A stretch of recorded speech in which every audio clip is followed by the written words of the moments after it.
Ladies and L's, the weekly recap show. We give a dub to the things that we like and an L to the things that we don't. I'm giving an L to Meek Mill. Oof. Rough week. Oh, what a rough week.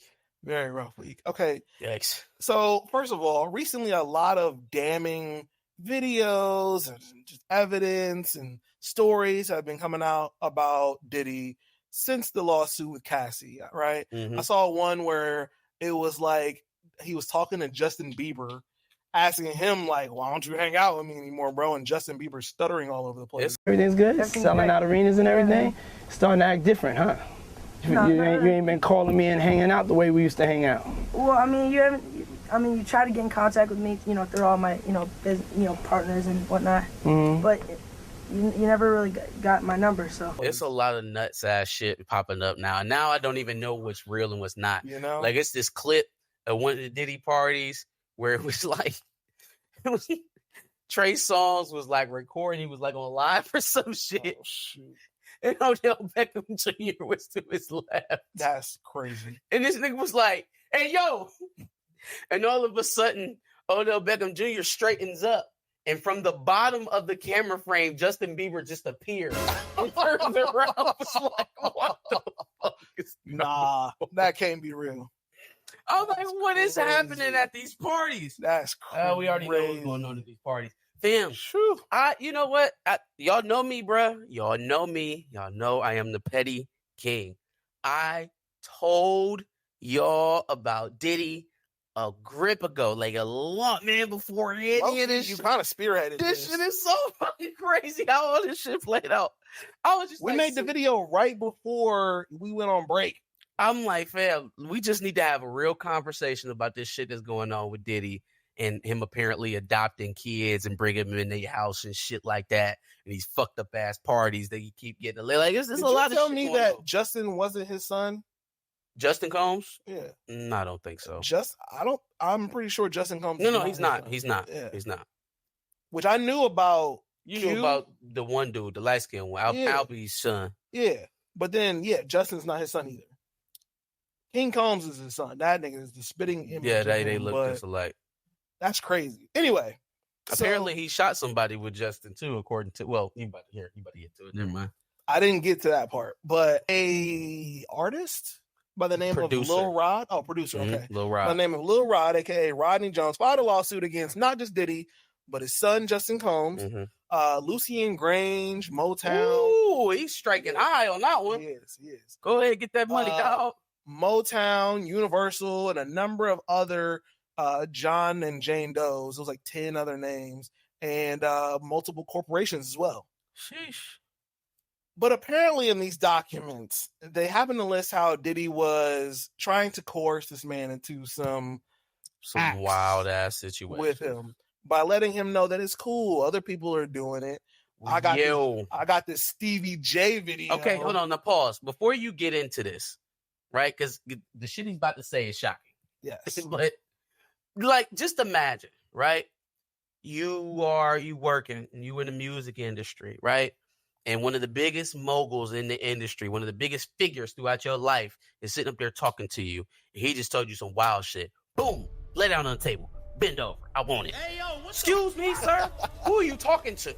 You probably want to fight, right? Mm-hmm. Right? Like, you mad. Hold on, bro. You got me messed up. You trying? I don't swing that way. I'm straight, right? Yeah. What's wrong with you?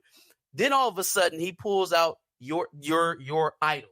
Pick out your hero right now, whether that be in music, sports, entertainment, whatever, acting. Pick him out right now. Just think about it. Get it in your head. You got it? Okay, boom. He got this white man folded up in a bed. Folded up in origami style, just pile driving him into the goddamn bed. What is you doing? Like, I mean, ankles over shoulder. He was looking at man in his eye. Okay?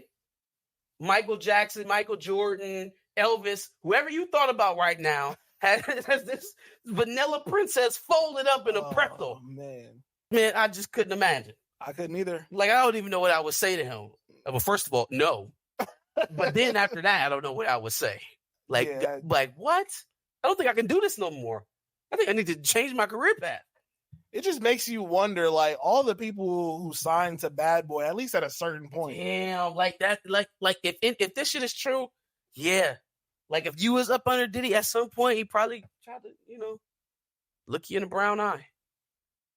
Yikes. But that wasn't the worst. Stevie J, doing origami with another man in the bed was not the worst. No. It was not the worst. And so he's like, yeah, I got this Stevie J video. Here's him doing such and such. And then I also did such and such with this rapper and this R&B singer. Which was redacted, but then they gave an explanation of who those I was like, why is there hints in the why is there a hint that weren't exactly redacting subtle? The names? Well, but I guess I know why you would have to redact the name, because all this is still alleged and it hasn't been proven. Okay. And you don't want to get sued by any of those people. But then the pettiness that I enjoyed was the hints that he gave. A male R&B star who was in the Super Bowl. It has a Las Vegas residency. And then a Philly rapper who dated Nicki Minaj. Like, what are we doing? Now the internet doing their thing. It's a lie from a year ago with Soulja Boy, Nicki Minaj talking about, do you think there's any rappers on the down low? Soulja Boy can't even hold himself. He's crying.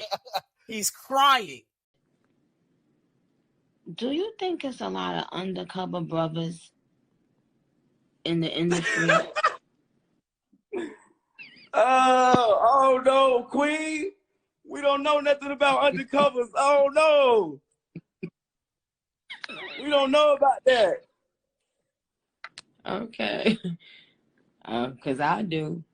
GD. Yeah. So, okay, let me make something clear, man. Just like when all of this stuff was coming about Will Smith, the allegations about Will Smith and Dwayne Martin or whatever, I don't give a shit.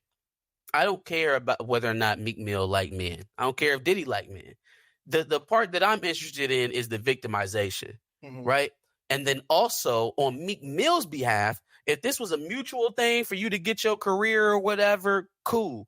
But then you also had to atone for some of the closeted nature of your situation, how you can be so homophobic on one side and then be a gay man yourself. Yeah. Like you're going to have to deal with that. You're going to have to reconcile with that. Because on one side, you could have been more of an example for how to, navigate through that, being yourself in hip hop. See, that's what I don't respect. I don't respect the hiding of it. Let me give off this persona, tweet about juicy P word. You know what I mean? Like, let me give. It was insane. If there's one thing I expect you to say, it's that, to try to deflect. Yeah, it's like, yo, don't give me that. Don't give me that. Because a real man, you gonna be you. Yeah. Whatever it is you like. Even from that perspective with Diddy, like if that's what you like, that's what you like. And I don't. It seemed like he didn't really have any problems with letting people know that she's just doing this shit openly with everybody. This is how he get down. He don't care. But Meek, you know what I'm saying? Like you could have went about this a whole nother way. You know why it's important for that though? It's because if that's the way you go about it, they can never use it against you. I mean, look at the Isaiah Rashad situation. He should have been forthcoming. Be who you are so that no one can ever use it against you. But even crazier is if you are going to deny, I guess, a simple, nah, that wasn't me, or fam, this is bullshit. I didn't hear a strong enough rebuke since all this shit's coming out. I ain't gonna lie to you. I have not heard a strong enough denial. I'm dropping the album, and I can't be gay because I'm addicted to, like, for stop. 2 years. Stop. 2 years he had real beef, supposedly, with Aubrey. Yeah. Over all this shit with Nicki and the rap and the dissing each other subliminally and blah, blah, blah, blah, blah. Yeah. Real beef. Anytime this man moved, you had something to say. You created a whole mixtape to talk about this nigga. I ain't heard shit for Lil Rod. I ain't heard shit about for Lil Rod. Nothing. Yeah. Nothing. We gonna spin the block on that nigga? No.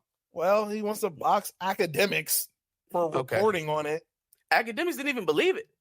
He didn't even believe it. He was like, no, they ain't said it about me. They ain't said a rapper from Philly who dated Nicki Minaj.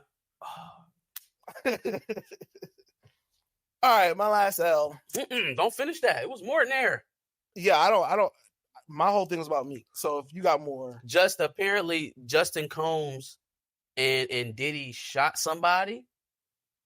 That ain't new for Diddy. Nah, but what they did was, right, or according to Lil Rod, they walked in the bathroom with dude, they shot him, right? They both walk out. They call the police. Diddy tell homeboy, hey, look, make sure they know I wasn't nowhere around this. I ain't had nothing to do with it. drags the nigga outside. Diddy drags the nigga outside. No, they have him. They have the people at Bad Boy at the time. Drag him outside, put him out in front of the building. Police show up, investigate, and they find that he was shot outside the building and never got into Bad Boy. This is all according to Lil Rod. But Justin Combs was in the bathroom with Diddy when it all happened. Damn. Another thing that he says is that Diddy told him that he was the one who shut up that club back in the 90s where Shine went to jail for all them years. I believe that. I believe that. Paid him off and everything. Shine took the charge for it. Yeah, I believe that wholeheartedly. So now the lady who got shot is suing him or is trying to sue him. Damn. Because they said it was Shine the whole time. She knew it was Diddy the whole time.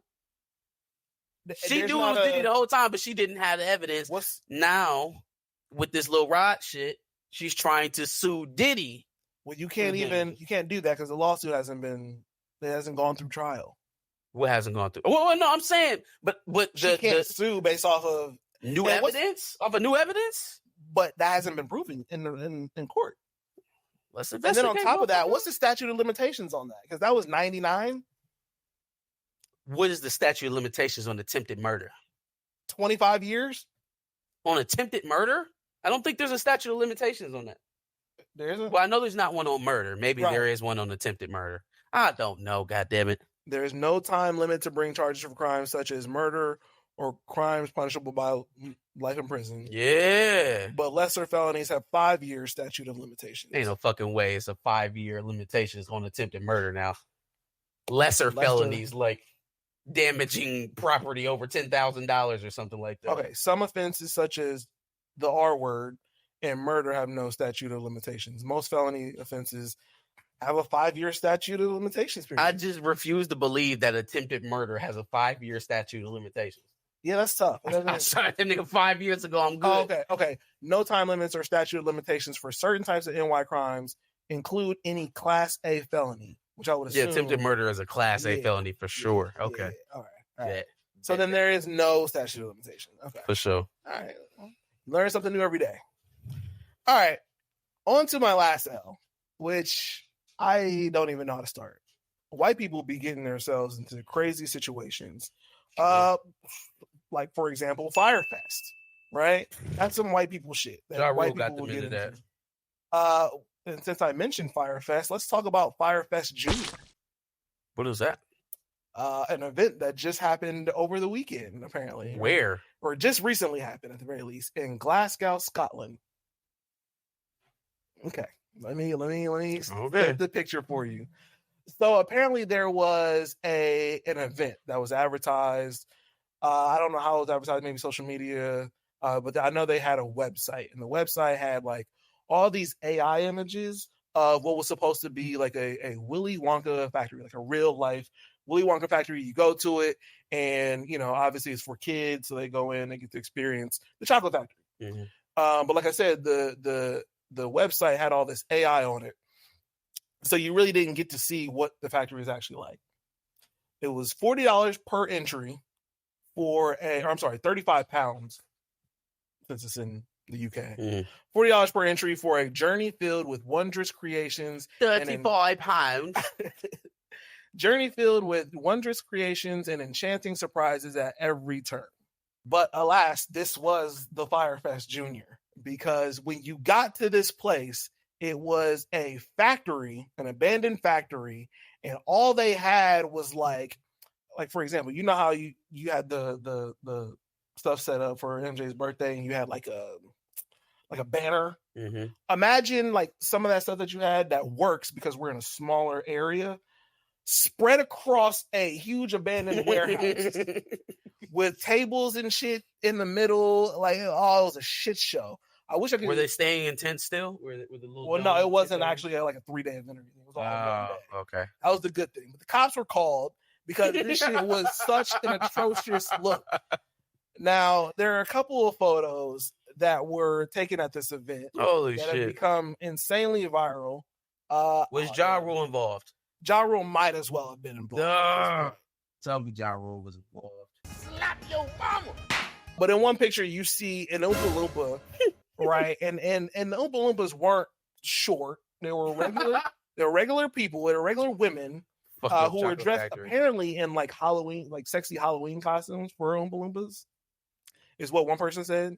It was $40. You should have known. You should have known. It was $40. They weren't orange. One of them tried to do a little makeup to make them kind of look a little orange, but none of them were really orange. But in one picture, you see an Oompa Loompa who looks high as shit. There's smoke in the background in this like chemistry set. So it kind of looks like this is like Willy Wonka's meth factory, basically. You would think that the kids would get candy, right? Chocolate specifically, being that they're at the chocolate factory. No, because of the lack of funding for kids. Yes, fam. I'm thinking this whole time it's actually like a Firefest. No, it's junior, Firefest like Junior for kids. Yeah, Jesus. And so, okay, they don't have. I was thinking, like, why is it a bad thing that she's high? Everybody else is probably high. Oh no, no, they're not. No. Okay, so you would think there would be a shit ton of candy or chocolate or something like that for the kids. But apparently, due to the lack of funding, or somebody probably scammed the fuck out of this whole situation. The kids were rationed out jelly beans. So each kid only got a max of about 3 jelly beans and a cup of lemonade. What is this, communion? It's the Firefest. The sandwich. Remember the sandwich? The bologna sandwiches. 3 jelly beans and a cup of lemonade were all they were allowed to get. Oh my God. Actors and actresses knew pretty much ahead of time that they weren't getting paid. Oompa Loompas weren't orange, like I said before. Willy Wonka looked like a British Carson Palmer, which is crazy. Didn't have the hair or nothing like that. Oh, it wasn't Timothy Chalamet? No. And the worst part is that, okay, in Willy Wonka, there's no antagonist, right? The antagonist is like the flaws of the kids for the most part. Like greed is the antagonist. Gluttony, greed, stuff like that, right? And so there's no like literal villain. But here, for whatever reason, there is a literal villain called the Unknown. It's the Unknown. And it was this character that was supposed to be like a shadowy figure that was like a rival chocolate maker who lived in the shadows of the Willy Wonka factory. So meanwhile, these kids are having a already shitty time with 3 jelly beans and lemonade, and they're also being scared at this event from the Unknown. I was like, let's spice this shit up. Cut the lights. I'm gonna just run in, bro. Like there was literally a guy. He looked like who's the one villain that's just like black and he's got like the Babadook? Babadook. Yeah. It looked like that. Like he just appeared out of a mirror and all these kids start crying and shit. It's just like, what are we doing? What are we doing? Worst $40 spent ever. Oh, insane. Luckily, like I said, somehow the cops were called. Well, somebody probably called the cops and eventually they were refunded the money. Now, apparently, funny enough, the guy who started this whole thing, the company is called like House of Illuminati or some shit like that. Oh boy. What a great thing to book for your children. You know? And the guy's name is, funny enough, is Billy. That's the Firefest guy's name too, Billy. Gotta start looking out for niggas named Billy. Apparently he might have scammed this whole thing to pay for a wedding, is a rumor that I've heard, but not 100% sure on that. Apparently he had that is fucking epic. But yeah, yep. No, we need to follow up on that. If he put together that whole ghetto ass Willy Wonka factory to pay for his wedding, he's a legend. He's a legend. Well, he eventually had to pay them all back though, so. But like, you can even look at some of the advertising and see that it's all AI because half the shit that aren't even words. Ensuring entertainment, cat-decading live performances, and a pass-a-dice of sweet teats. Like, Carchy Tons, Exarcer Day lollipops. What does that mean? I don't know. You saw this advertisement and thought, yeah, that's... And gave that man $40. That's good enough for my kid. Don't be a family of, with 2 kids, $120, $160 Lord. Down the drain. Insane. Yeah, no, white people have had a hell of a weekend this weekend in Glasgow, Scotland. White people and Meek. Right. Anyway, that's all I got. All right, here we go. It was a half cup of lemonade. Oh, it was a half cup of lemonade and 3 jelly beans. Oh, the people. The half cup of lemonade is nuts. All right, here we go. 3 dubs this week. I'm feeling positive. My first dub is going out to Lanny Smoot. The Disney guy. Yeah, okay, so you know. All right, okay. I almost added that. For sure, yeah. I didn't think that was going to be a name that permeated because I didn't know it. But apparently he is a prominent Disney creator, whatever the fuck that means. I'm assuming he's created some digital technology, probably some viewing technology for Disney. Mm-hmm. He is being inducted into the Inventors Hall of Fame. Yep. Only one other Disney inventor has ever been inducted into the Inventors Hall of Fame, and it was Walt Disney himself. So a huge honor. Shout out to Lanny Smoot. Probably one of the last few great ones inside of Disney there. I got a list according to his Wikipedia page.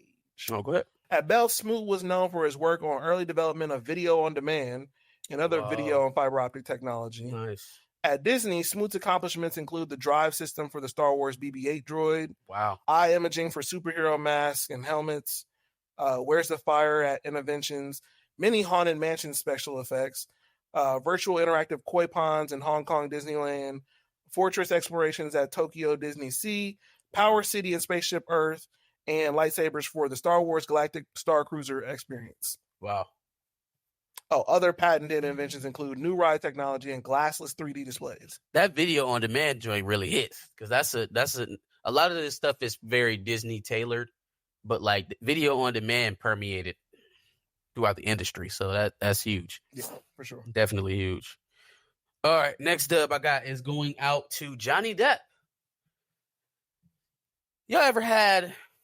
Let me watch how I say this. I guess. Oh, Y'all ever had an ex that you didn't want back, but like they always gnawing on your neck? They always trying to get at you. They wait till you get comfortable without them, and they just try to sneak back in there and say something. What a Bighead text? Yeah, well, hey, Bighead. Now you don't want them. You hit them with the highs and every time they come through, but there's still that thought in the back of your head, like, they ain't doing as good. They still want me, blah, yada, yada, right? Johnny Depp has to be feeling this right now. Has to be feeling this right now because I knew at least a year ago that Disney had already tried before they started development on their all-girls Pirates of the Caribbean that I think is going to get tanked here, it's seeming like. Mm-hmm. Before they started developing that, they tried come hell or high water. When it looks like Amber Heard was going to lose her defamation trial with Johnny Depp, they tried so hard to get Johnny Depp back. And I know even at that point, they had to offer him an unholy amount of money because of the things that were coming out and how the public sentiment was turning it towards Johnny Depp's favor. So if they're now, as reports are suggesting, trying to get Johnny Depp to come back in their latest installment of Pirates of the Caribbean, man, they're probably somewhere close. I would say they're north of 50 million for sure for the one appearance. Mm-hmm. At this point, I'm wondering how close to 100 million they're offering them. Yeah. They're probably offering them some royalties, some points on the movie itself to get them closer to that number.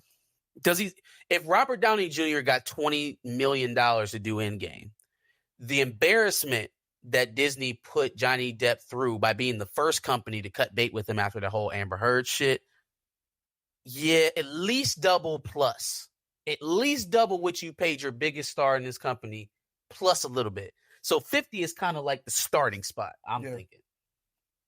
If he's even entertaining it, which I don't know he was. Because I had the feeling he told him to go to hell the first time they asked him. And he could. And he could absolutely tell him to go to hell now. Mm-hmm.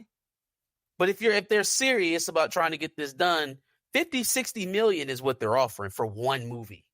For sure. A little bit of royalties on the back end. Because you assisted in ruining my reputation with my lying, turdy ex-wife. Literally. But that's definitely a dub for me because I would love to see Captain Jack Sparrow again. Back in Pirates. I'm sure his pockets want to see him back on the big screen too. I don't think he cares anymore, man. First I of don't all, think he cares. But... he getting 10 million from the person who ruined his life. Thanks. So he good. I can sit back. He don't care, but if I can milk this for all it's worth, Yeah, I mean, I guess the money is the money. I just wonder if he ever wants to work for these people again after what they did to him. Yeah. All right. Last dub I got is going out to Andre 3000 potentially giving us a hip hop album. So after being embarrassed, in my estimation, at the Grammy season, not getting really any consideration for that fucking bullshit flute album we had to listen to. a couple months ago. Yeah. And Killer Mike going out there and cleaning up in the rap categories, being older than 3 Stacks, if I'm not mistaken. And him putting out that embarrassing ass interview where he was talking about, oh, I'm too old to rap. I'm not relevant. Nobody wants to hear me. I.e. you scared. You scared. Now, Joe Budden, why you ain't tell 3 Stacks he was scared? Because he's shaking in his boots right next to Cardi B. Yeah. They both pussing boots right now. That's a fact. And it took somebody else who is of his age group in his camp, in his era, from his town, to really show him up. Because Killer Mike was one of the first ones to come out and say, yo, that's bullshit. Yeah. It's bullshit. Like that. I hate to even hear that come out your mouth, because what the fuck am I doing? Right. I'm older than you. Yeah. Well, or Big Boy. Big Boy's still making albums too. Winning album of the year is what Killer Mike is doing. While you out here talking about how irrelevant you are, that you got to play a fucking flute. He's winning Grammys. I believe he got embarrassed into teasing us with a rap album, y'all. I think he thought that contemporary shit was going to take off. White people was going to love it. I'm like, oh my gosh. Have you ever heard of Andre 3000? He's from a rap group called Outkast. That's such a lovely contemporary album with his flutes. And then he was going to sneak this back way into getting a Grammy. You got widely different target audiences here.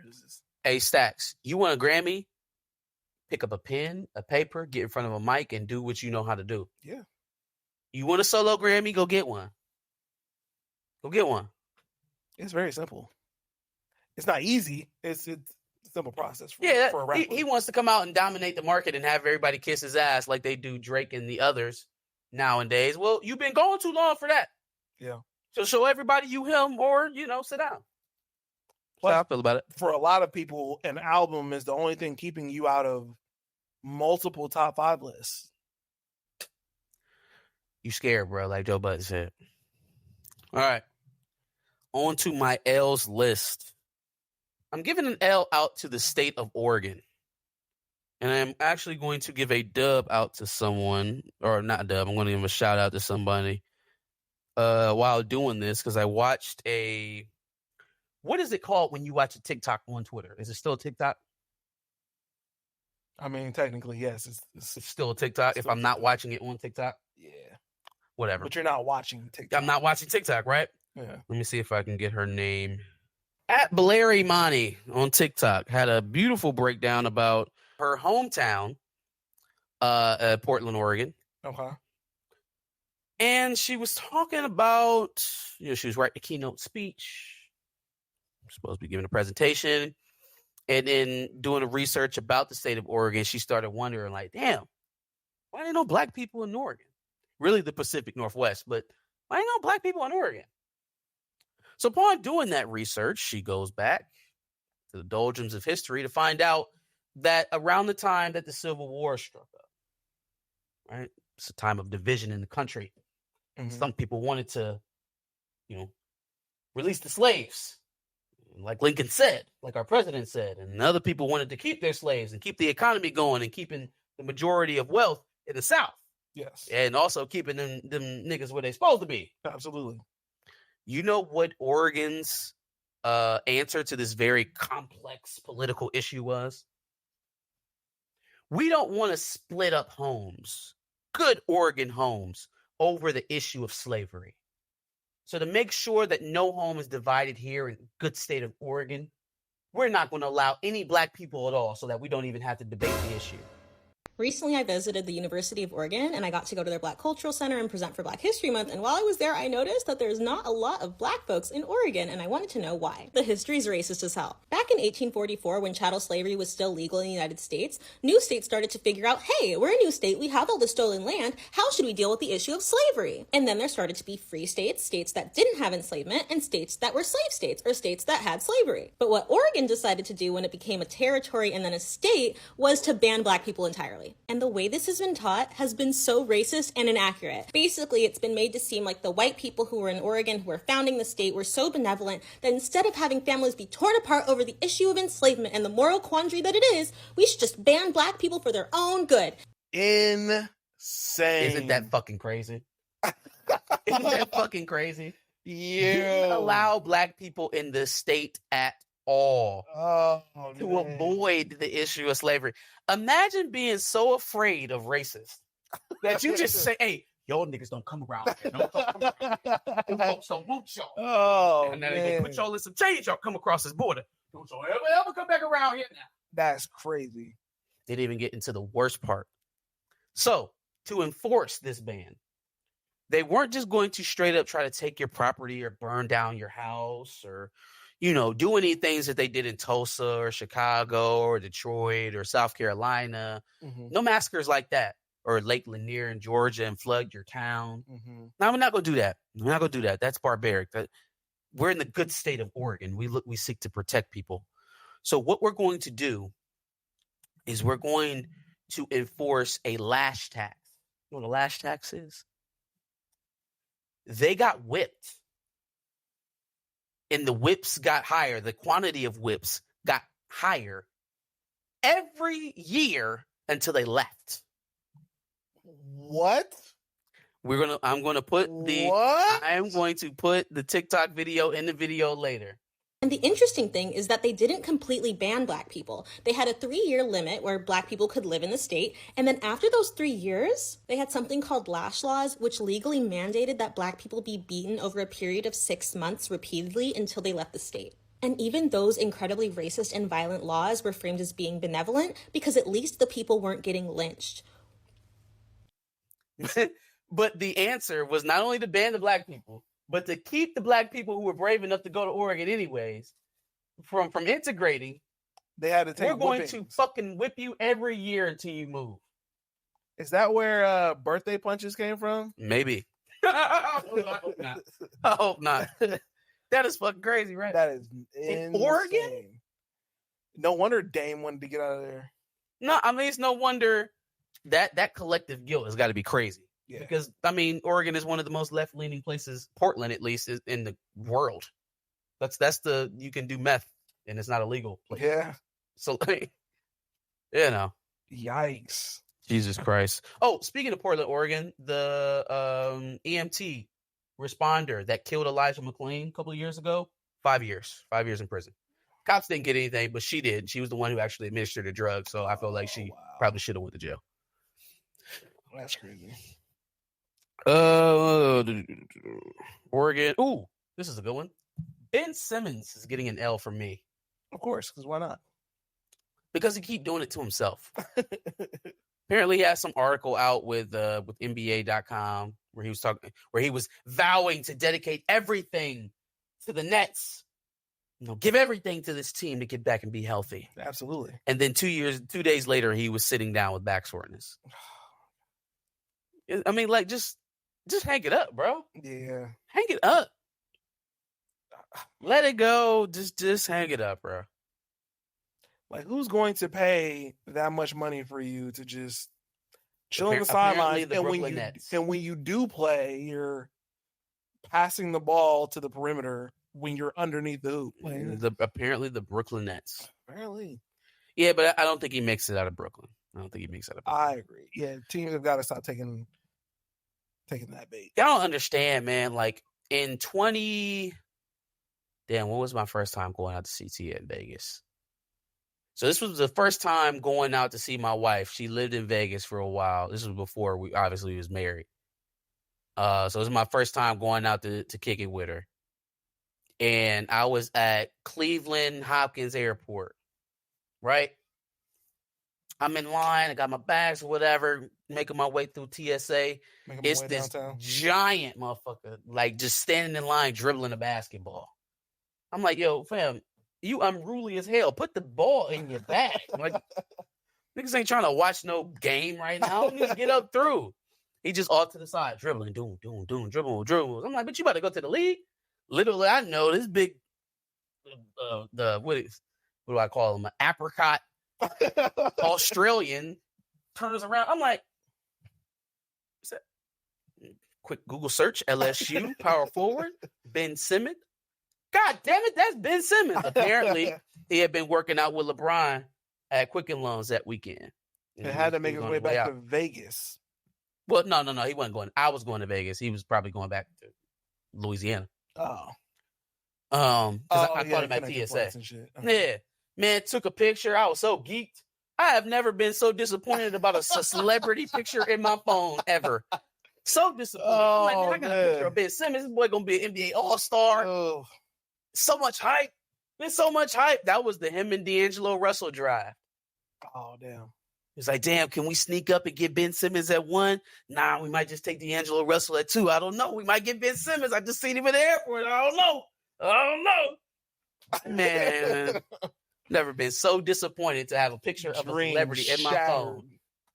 It wasn't even like, because I wasn't even necessarily a big fan. It was just like, I'm going to be able to show motherfuckers, yeah. You know, we hopped the flight together. It's some slight shit. You know what I'm saying? Oh, that weak motherfucker.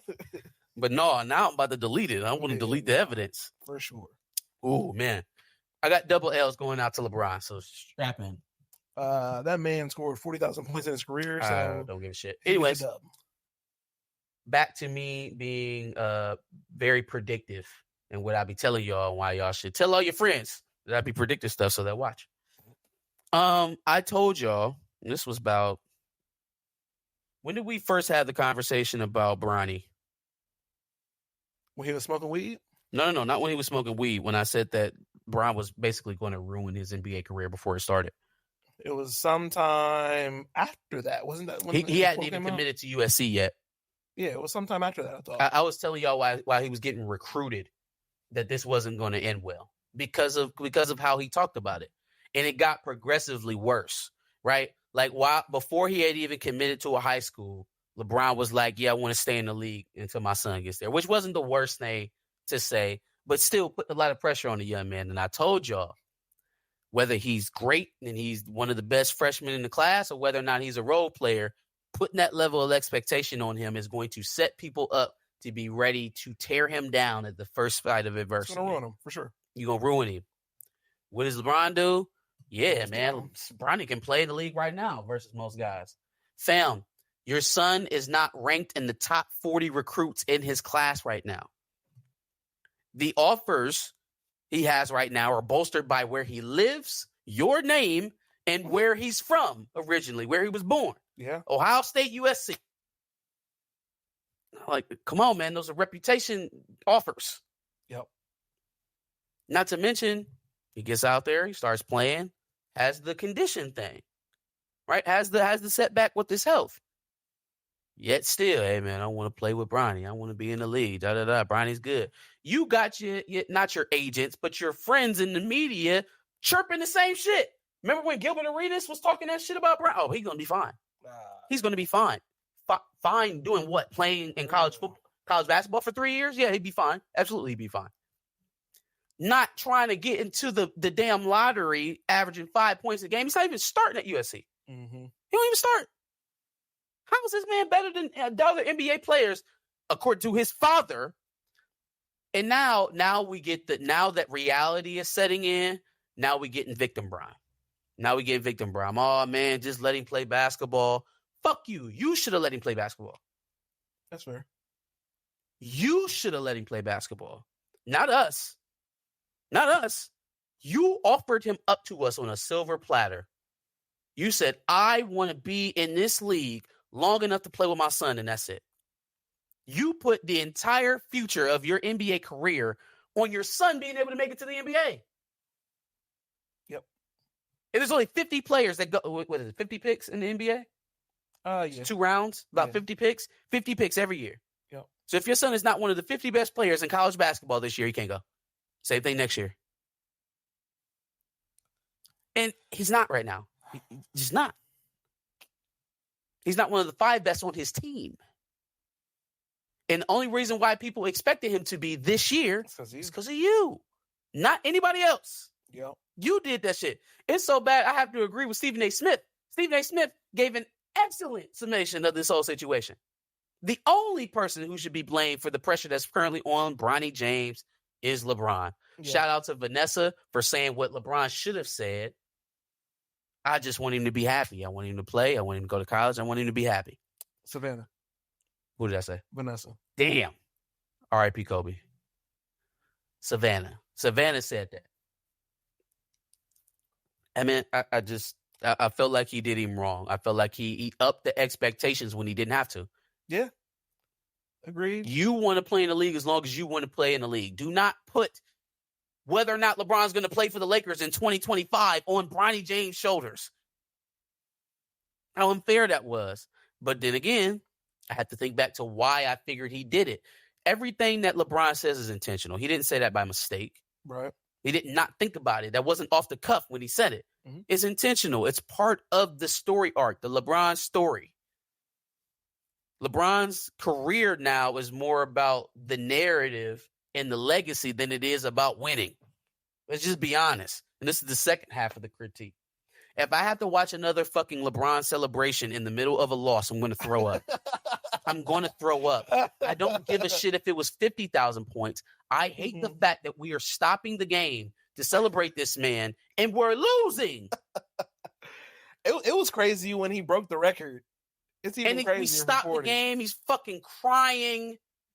And then he goes on and sits the whole fucking fourth quarter because we're getting our asses kicked.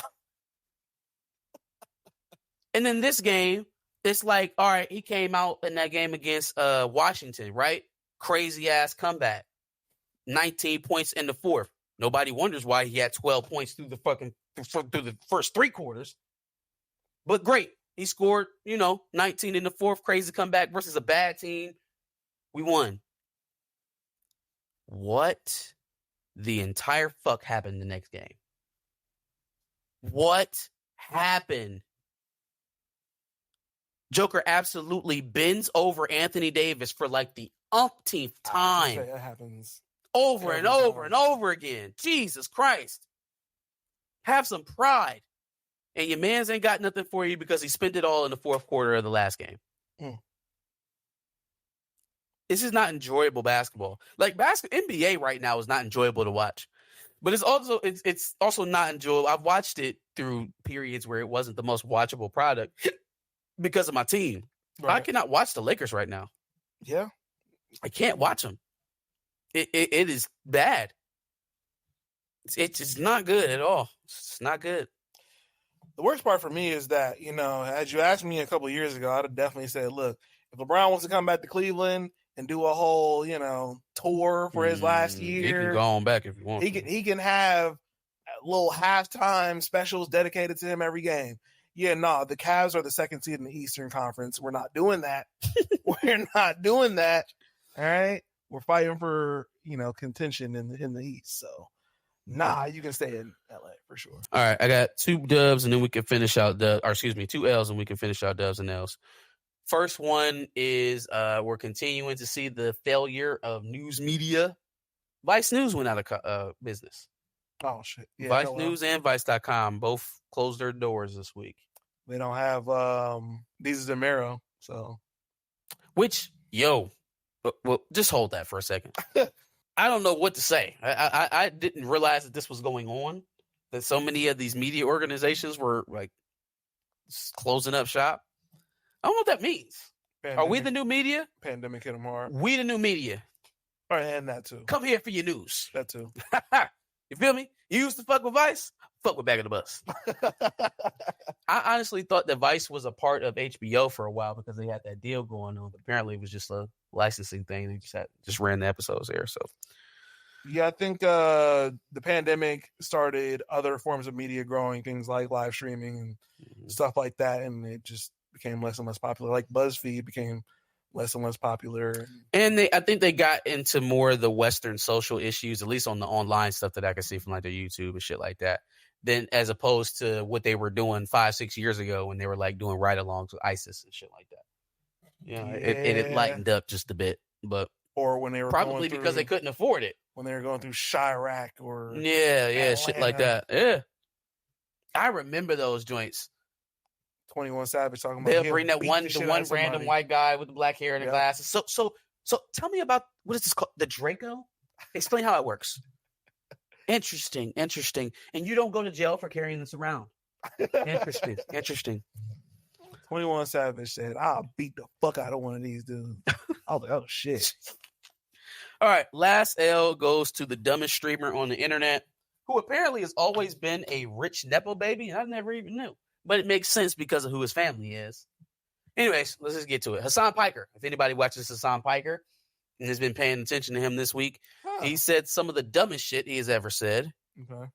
Apparently, he thinks his job, doing what we're doing with you right now, is harder and more socially draining than the jobs that we all have.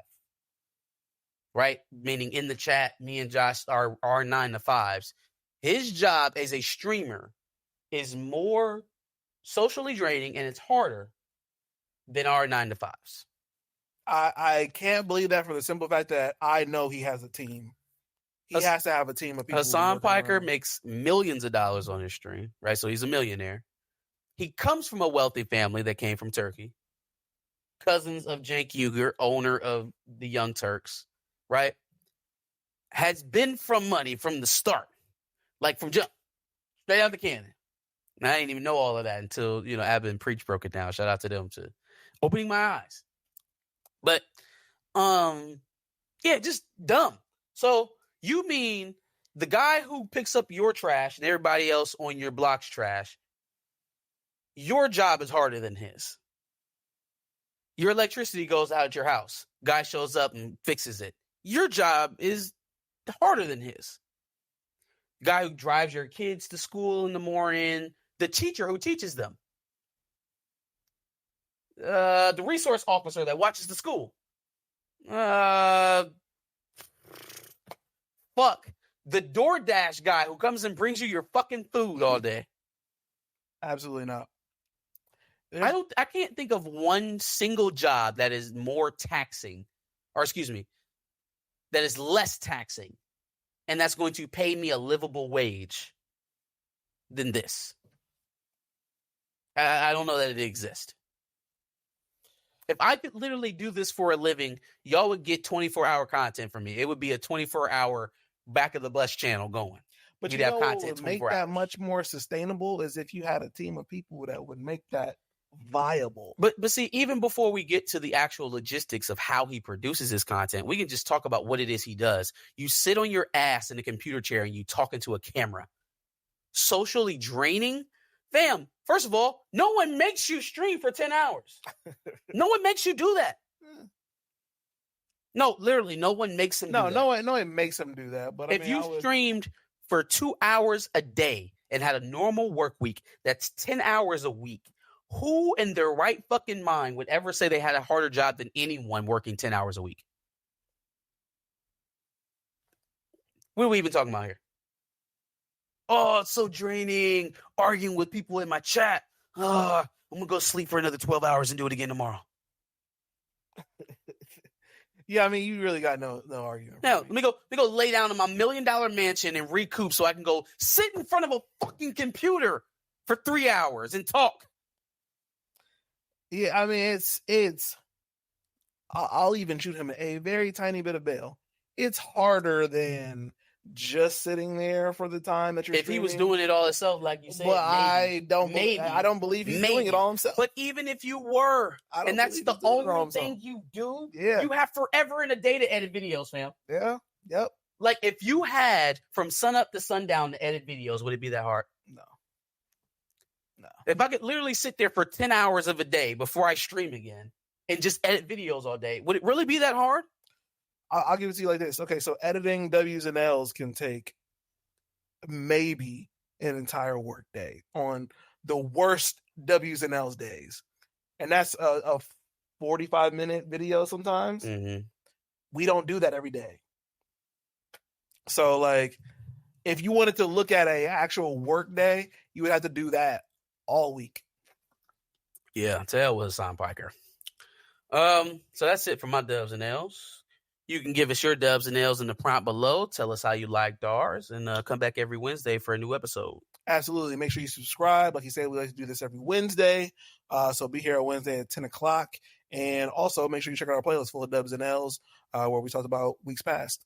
Now that we're doing this, I don't know which camera to look at when I'm doing the outro. When you're doing the outro, look into that one. And then read them comments to that one.